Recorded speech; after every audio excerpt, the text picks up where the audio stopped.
अरे जयंत पाटला, तुझ्यासारखा भिकारी अवलाद गोपीचंद पडळकरची नाही. माझ्यात ती धमक आहे कार्यक्रम करायची. तुझ्यासारखी ती अवलाद नाही. तू राजाराम पाटलानं काढलेली अवलाद मला अजिबात वाटत नाही. काहीतरी गडबड असणार आहे. गोपीचंद पडळकरांनी जे स्टेटमेंट केलं ते योग्य आहे असं माझं मत नाही. कोणाच्याही वडिलांबद्दल किंवा परिवाराबद्दल स्टेटमेंट करणं हे योग्य नाही आहे. या संदर्भात गोपीचंद पडळकर यांच्याशी मी बोललेलो आहे, त्यांनाही मी सांगितलेलं आहे.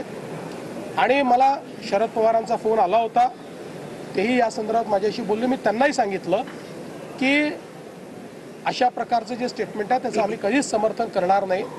गोपीचंद पडळकर हे एक तरुण नेते आहेत, ॲग्रेसिव्ह नेते आहेत आणि अनेक वेळा ॲग्रेशन दाखवत असताना आपल्या बोलण्याचा नेमका काय अर्थ निघेल हे ते लक्षात घेत नाहीत. आणि म्हणून मी त्यांना हे सांगितलेलं आहे की हे लक्षात घेऊनच आपण ॲग्रेशन ठेवलं पाहिजे. तुम्हाला भविष्यात चांगला नेता म्हणून मोठी संधी आहे, त्याच्यामुळे तुम्ही आपण बोलत असताना त्याचे काय अर्थ निघतील अशा प्रकारचा विचार केला पाहिजे, हा सल्ला मी त्यांना